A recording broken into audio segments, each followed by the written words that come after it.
Whoa, what? Is it time to get up? No, it's okay. I've got to do the intro first.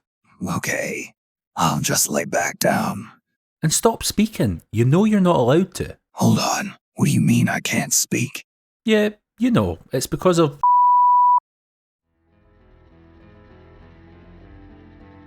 A few months ago, I played Blasphemous for the first time, and I loved it.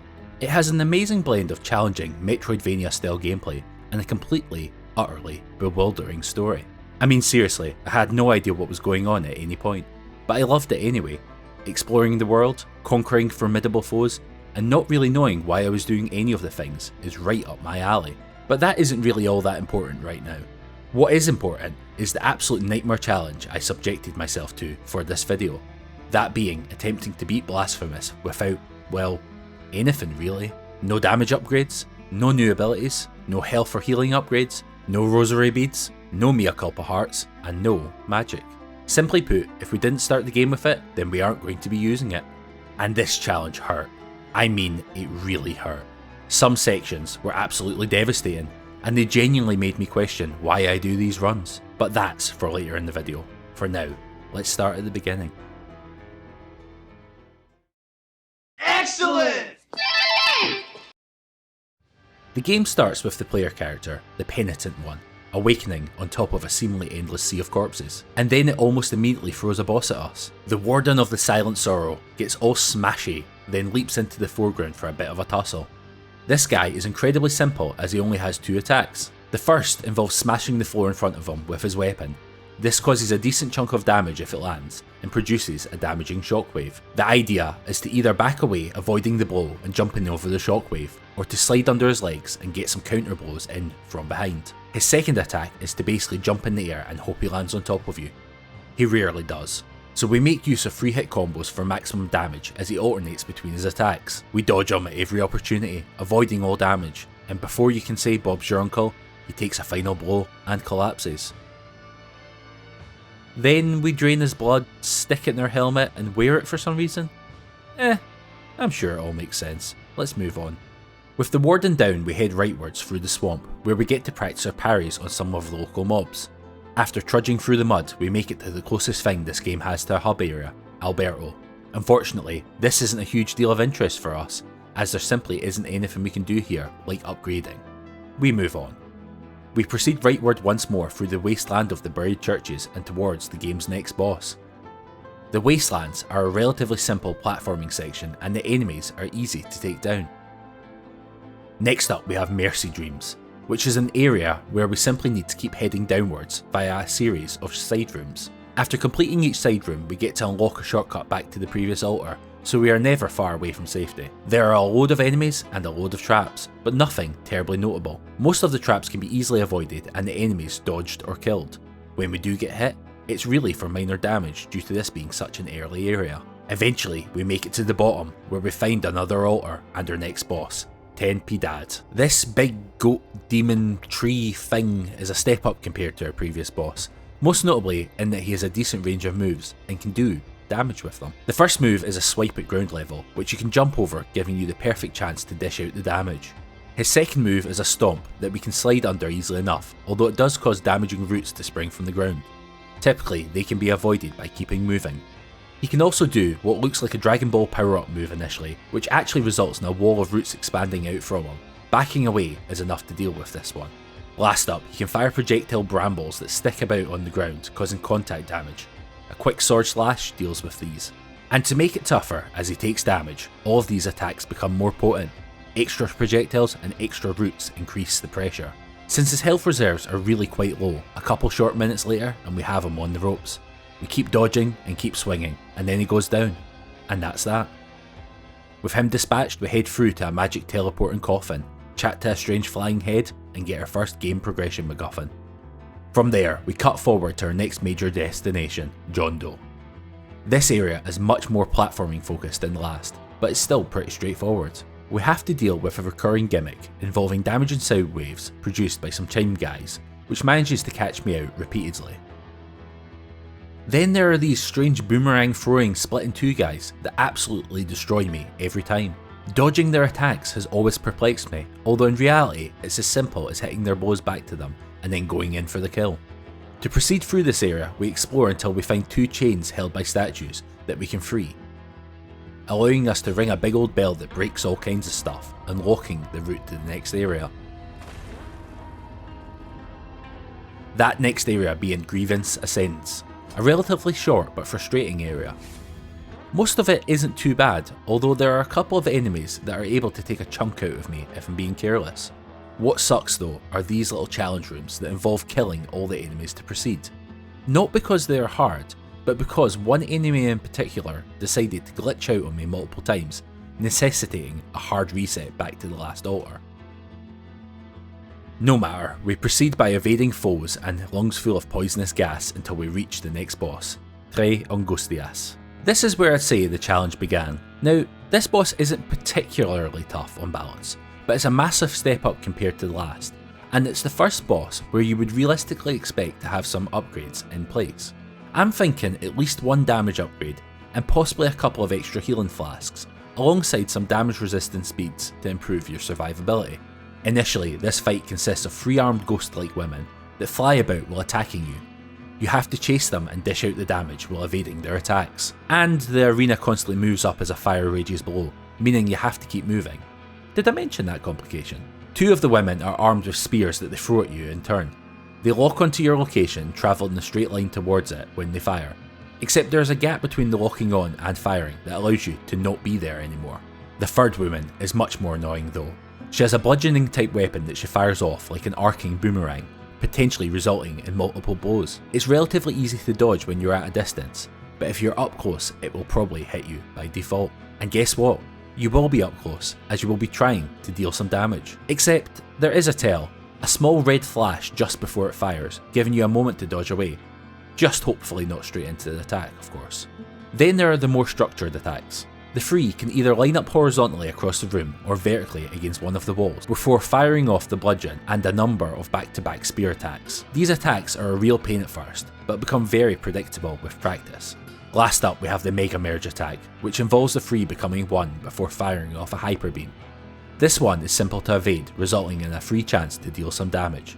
And I died here a load of times, but I got the hang of things after a while, allowing me to proceed deep into the fight, where they increase their aggressiveness. Mostly, this just involves their attacks becoming multi-attacks. And then we got their health down to around 30%, at which point they permanently Mega Merge and begin to fire multiple beams at once. These are devastating when they connect, but dodging is pretty easy. This does leave us short of damage dealing opportunities though, but with enough persistence we do manage, dealing the final devastating blow, completing our first proper challenge of the run. With them dispatched, we move on to grab another MacGuffin and then head on upwards. Upwards that is, to where olive trees wither, which involves a long climb up multiple cliff faces while dispatching or evading a load of enemies. At the top, we find the Covenant of Our Lady of the Charred Visage, the home of our next victim. This area involves pots of boiling lava being used to create some timing based challenges. And there are a couple of annoying enemies. The Flame Breathers are easy enough to evade, but they hit hard when you don't manage to dodge. The Ghosts can be a real pain.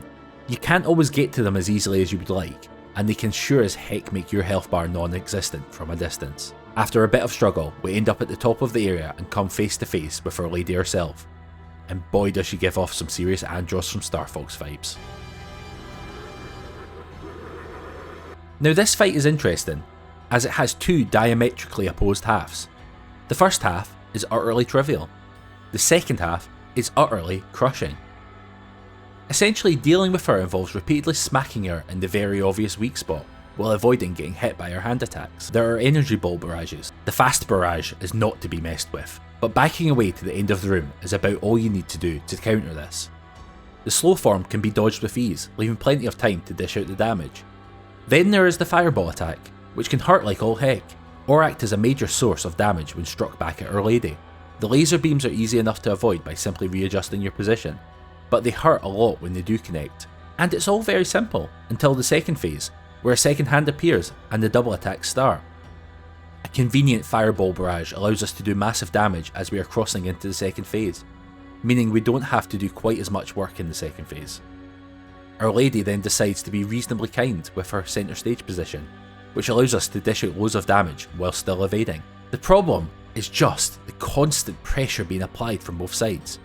You can do little other than focus on evasion just to stay alive. The fast energy ball barrage in particular is devastating, as we don't really have the option to back off to safety anymore, and we simply can't outlast the barrages due to our lack of health and healing. The few hits you do get in do very little damage. It takes many attempts, but we do eventually get there. We keep attacking, and then it's all over. The boss dies, we grab our last MacGuffin, and then we can proceed towards the second half of the game. Then we come to Esdras of the Anointed Legion, our first human one-on-one duel type of boss. Now, technically speaking, this boss is skippable if you follow a set of specific steps.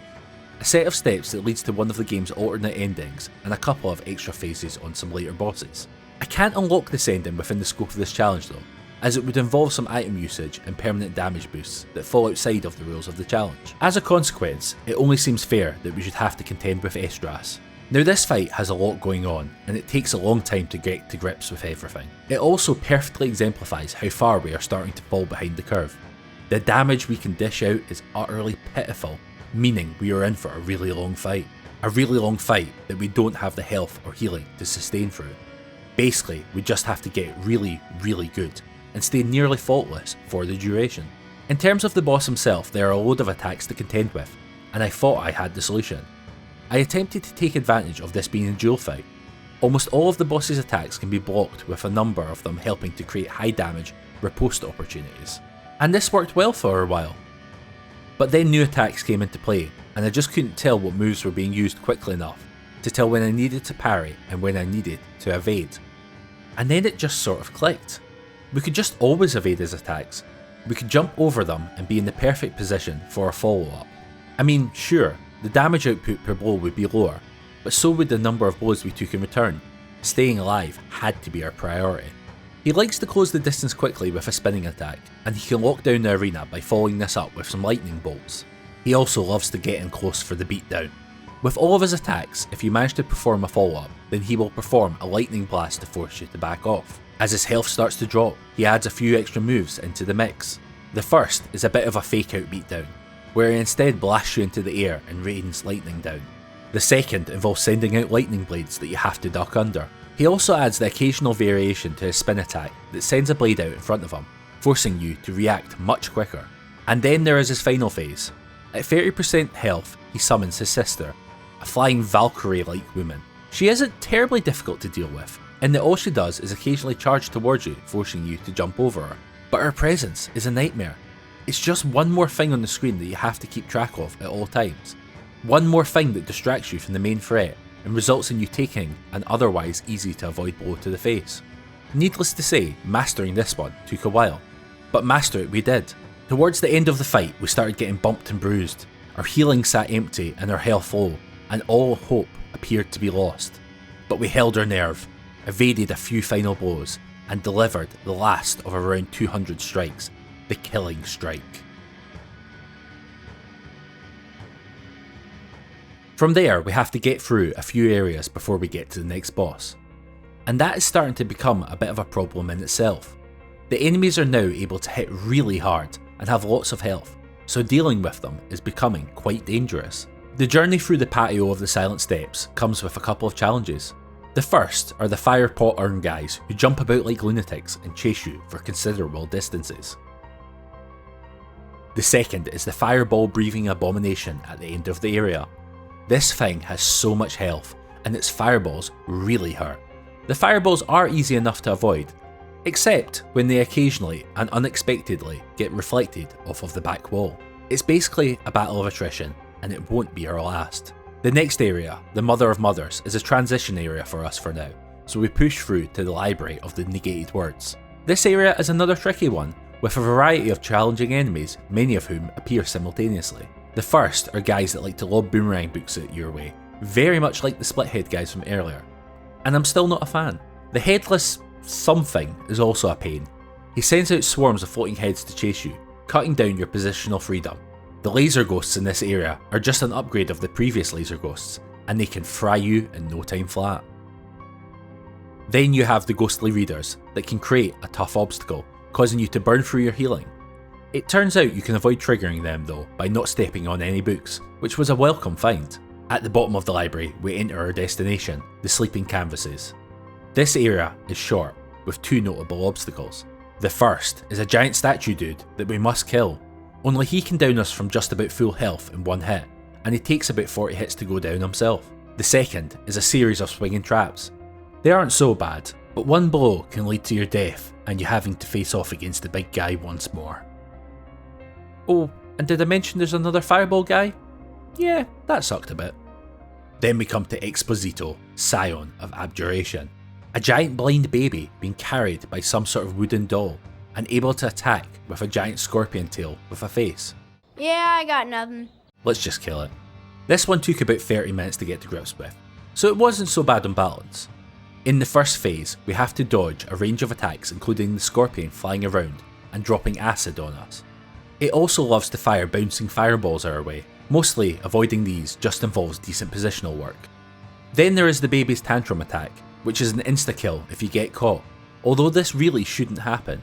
It's all about not being where he last knew you were when he attacks. Dishing out damage at this point mostly involves smacking the scorpion in the face while avoiding his attacks, most notably his tail strikes. After you get his health down by around 30%, he mixes things up, and I'd actually say it gets easier, at least for a while. He introduces a fairly easy to predict thrusting attack that you can use to get a free hit out of. He also starts using the baby's grab a lot more, alongside trying to lock you in a grabbable position by using a double tail thrust attack. This takes up a lot of screen real estate, can hurt a lot, or even result in instant death if you misjudge it. But if you do judge it well, then you can get a big window to deal a lot of damage. After dealing some more damage, he starts firing poison boomerangs our way, and they don't really do much beyond slowing the fight down. Similarly, fireballs start coming back into the mix, and that's pretty much it when it comes down to it. We keep pushing on for a few more rounds of attacks, and then we deliver the fatal blow, allowing us to move on and grab one of the 3 masks required to reach the final boss. With this in hand, we head back up through the Mother of Mothers towards our next foe. Engaging with this area properly proves to be quite a challenge, as expected. The enemies are starting to be a threat, both in terms of number and damage output. The giant bell room in particular proves to be formidable, in that we have to rely upon the bell to deal with the majority of the threats. There's no way I wanted to stand and fight when I'm this weak. The plan doesn't go well though, as we get taken out multiple times, both in this room and the next. In fact, the journey to the next boss proves to be so frustrating that we give up on this route and instead head up to the Archcathedral rooftops in an attempt to gain access via the back door. This journey proves to be brutal too though, but since we have to go this way later, no matter what, we do persist. The first major challenge is another fireball abomination, only this time he has a spear guy in a cage on his back. It just brings that extra element of threat to what is already a frustrating high health foe. The second problem comes in the form of challenge rooms. The first includes a lesser clone of our old mate Esdras. He doesn't come close to the same level of threat as Esdras, but when you have to fight one of these guys after the fireball guy, it gets quite rough. And then there are the other challenge rooms, which naturally don't always go to plan. With some persistence, we push through all this nonsense, and make it to my least favourite fight in the entire game, Melquiades, the Exhumed Archbishop. This guy is basically a propped up skeleton that may or may not even be quote unquote alive. He is carried around in the arms of his devotees, and while he can attack, there is at least some implication that he is simply a puppet. That is neither here nor there though. What is relevant is how much this guy sucks. And he really must, as I've said it multiple times at this point. Delivering damage is a real pain. You first have to hit the arms enough that they go away and drop them. At the start of the fight, it's only a few arms you need to take out, but as we proceed, this number goes up a lot. Hitting the arms from a static position is pretty ineffective, as he likes to stab you with his staff with minimal wind up. I found it bloody hard to dodge, so I mostly relied upon constant movement so he didn't have a target. Really, you just need to continuously jump attack and pogo your way to victory. My hands didn't appreciate this, hence my dislike for the boss. Other attacks include hands coming up from below to slap you about a bit, and beams of magical energy raining down from the sky. When his health gets a little lower, he gets a little bit more mobile, stabbing at the ground and producing energy blasts as he is carried from left to right across the screen.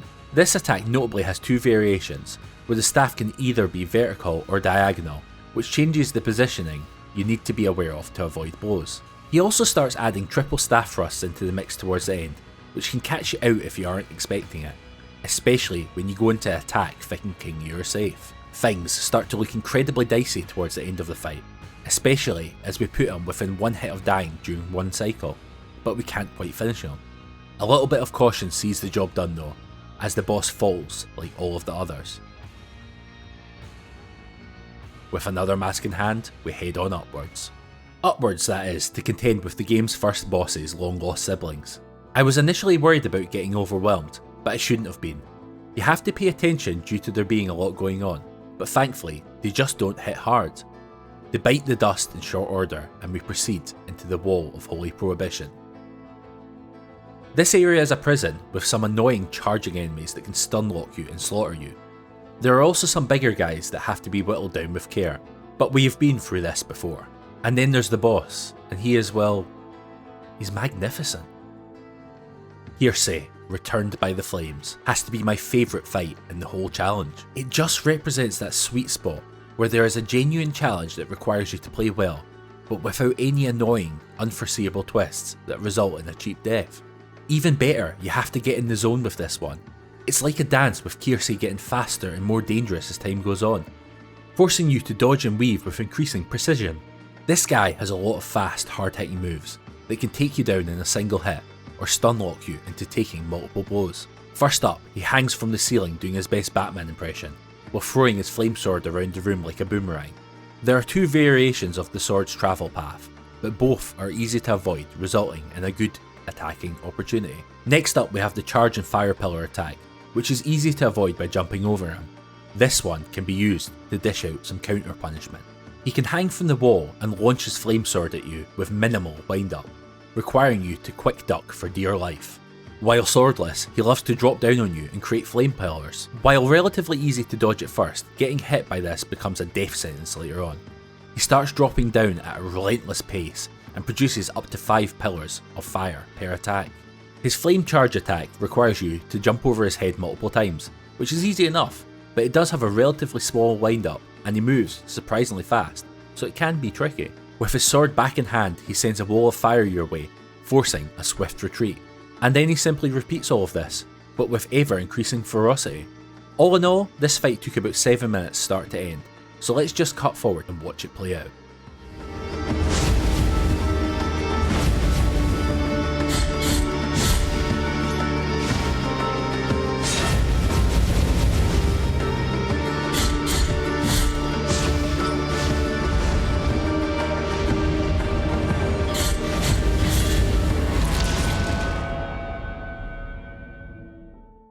With Quirce gone, we enjoy a scenic gondola ride up the mountain to claim our prize, the last mask granting us access to the endgame.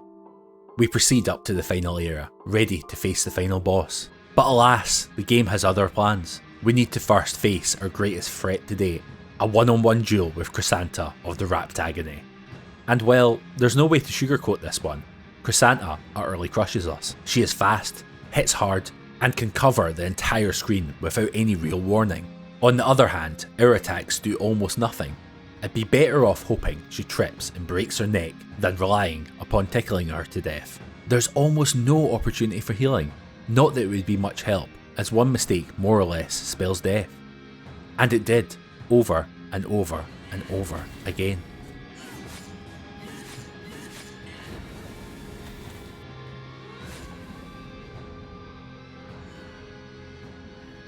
Being that we were so close to the end, I was worried that this was going to be the brick wall I had known was just around the corner. It wasn't though. For all of her power and speed, for all of her relentless aggression, there is one trick that almost completely neutralises her: the humble parry. The first half of the fight is then simple. We just have to back her into her corner and parry every single one of her attacks. Sometimes we have to bait her so that we can parry her parry, but the result is the same. A small window for us to dish out some chip damage. About 30 parries later and we enter the second phase, which is a lot tougher but still based upon the same basic idea: parry like there is no tomorrow. She starts adding in rapid warp attacks to the mix. We manage to avoid these, but we do take a blow while adjusting to the new phase. And then we are able to back her right into the corner once more and get back to parry locking her. But not for long this time. as she swaps back to rapid charge attacks that we have to evade, and so the fight goes on and on. Her ferocity increases, meaning our window to dish out the damage decreases. She also starts using the occasional jump dive attack out of the blue, which almost caught me out a few times. Once again, we almost perish mere inches from the finish line. It's close, but simply not close enough. We hold the course, and with a final fatal swipe, we bring Crisanta to her knees. Yet, I cannot bring myself to strike her down. For an honourable fight, well fought, I spare her, and proceed to the true final challenge. First up, we have His Holiness Escribar, the standard Metroidvania final boss first form. A wizard type dude with relatively low health and a simple moveset. Not that he should be underestimated, as he can still hit hard. This fight consists of Escribar warping around the arena, firing off some sort of magical attack. When he warps, he ends up invisible at his destination for a small period of time, which can be both a blessing and a curse. A blessing, as you can swing wildly and dish out damage from a position of safety. A curse, as you can walk into him if you aren't careful. He has 4 attacks at this point. The first is a storm of fireballs being rained down from above. You have to dodge between the fireballs, which can be a little bit tricky, but if you position yourself well, then you can get in close for a few swipes. The magic missile attack is a proper doozy. He fires out blasts that alternate high and low, forcing you to swap between ducking and diving. They move fast, and the first attack in particular is hard to dodge, as you don't always have the time to back off. Even worse, these things hit incredibly hard. The poison orb swarm is pretty easy to avoid, but getting hit can hurt a lot. This is also a great attack for dishing out counter damage, since the orbs can be deflected onto Escribar, while his shield is up. The damage is minor, but it adds up over the course of the fight. Last up, we have the lightning storm, which isn't a threat at all really. We just have to not stand in the sparkles indicating the next attack location. Best of all, it's easy to time this so we end up close and personal for a few follow-up combos. It takes a couple of attempts, but we bring him down. And I sort of wish it had ended there, as we transition into the true final fight, the last son of the miracle. I'm honestly not sure I can come close to explaining how terrible this fight was. It utterly crushed me, repeatedly, over numerous days of attempts. And to make it worse, every failure required us to spend another 4 or 5 minutes downing Escribar first. So what makes this fight so bad then? Well, he does have a lot of high damage attacks to avoid, as you would expect. And he does have a health pool as deep as a lake, as you would expect. What you may not expect though, is that he is invulnerable for the majority of the fight, and that even when he is vulnerable, there isn't any real guarantee that you will be able to dish out damage. This means the fight is so incredibly long. You just have to be utterly perfect for such a long time, and that level of concentration is completely draining. My longest attempt on this phase alone lasted for 21 minutes, and I had numerous others that clocked in at around the same mark. I'm not going to bother showing all of the various ways this fight utterly crushed me, so let's instead talk about my best attempt and why it was so painful. The main gimmick of this fight is that you have to dish out enough damage to the floating sword's eye before the boss's mask opens, allowing you to hurt him. The floating platforms aren't often where you need them to be, and the boss is still trying to attack you throughout, so it's not exactly a free opportunity to bring the pain. If you're really lucky, the boss will use a modified lightning attack, which creates the best chance to utterly wail into him. You have a small window, but with the right luck, you can deal around 1 bar worth of damage before the attack opportunity comes to an end. Initially, the boss's attacks aren't so bad. He has a lightning storm attack that forces you to move across the screen to safety. There is also a magic blast pillar attack that starts in the centre and works its way to the outside of the arena. He has a magic bolt attack that fires in fixed directions. It hits really hard, and avoiding it can be surprisingly tricky. You have to be in some quite precise locations to not get hit, and that can be hard to judge when you are bouncing around trying to chase the sword. The poison orbs attack is back, but it isn't much of a threat this time. The orbs always burst before they reach the ground, so you can mostly ignore it. The sword itself can take swipes at you, which you will want to block. And finally, the sword can stab the ground to release a damaging shockwave. And while all of this is going on, we are jumping around like a madman trying to hit the damned eye. You have to hit the eye around 30 times before it temporarily disappears, which is a hell of a lot, meaning that on a perfect run you would require over 300 strikes on the eye alone. The sword, naturally, tries to avoid taking damage, and the boss continues to attack you throughout. So anyway, we push on, and after many cycles, the boss naturally enters a second, harder attack phase, where tougher attacks get added to the roster. I'll also mention it now, as it isn't obvious when it happens, but I think there is an additional third attack phase, where he simply stops using some of the attacks that are easier to avoid. Absolute joy.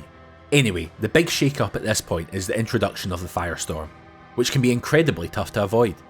Even better, he loves to use it when his face is exposed, which can lead to a load of lost attack time, dragging the fight out even further. His other major shake up is the change of direction and speed of the magic Pillar Blast, which isn't so bad. It does reduce the window for attacking his face during the vulnerability period compared to the blast going the other direction, but it could be a lot worse. Through all of this, we have played well, but not well enough to avoid the odd blow here and there. We do make it to the boss's last health chunk, with more than half of our health bar left, and then we misjudge a dodge, and take a huge magic blast to the face. Somehow though, it leaves us with a sliver of health, and the boss looking similarly near death. We keep pushing and dodging, delivering blow after blow to the sword, until the mask opens once more. We smell blood and go in for the kill. We land one blow, then another, and then only one blow away, we falter. He starts a firestorm, and we hesitate, neither committing to the final blow, or the dodge, and we die. And that was it. I was defeated. I was broken in body and soul. To have come so close, I just couldn't believe that we had fell at the last hurdle, within nanometers of victory. A stiff breeze would have got us over the line, but alas, no such support from Mother Nature was offered that day. So I was done. I just couldn't face trying again, as I felt so completely worn out. It was clear that this challenge could in fact be done, but I had to admit at this point that it would have to be done by someone more skilled than me. Or at least, that's what I would say if I wasn't a stubborn, masochistic fool. I channeled the conviction of the Penitent One, and once more entered the breach. I once more faced off against this nightmare, and this time defeat wasn't an option.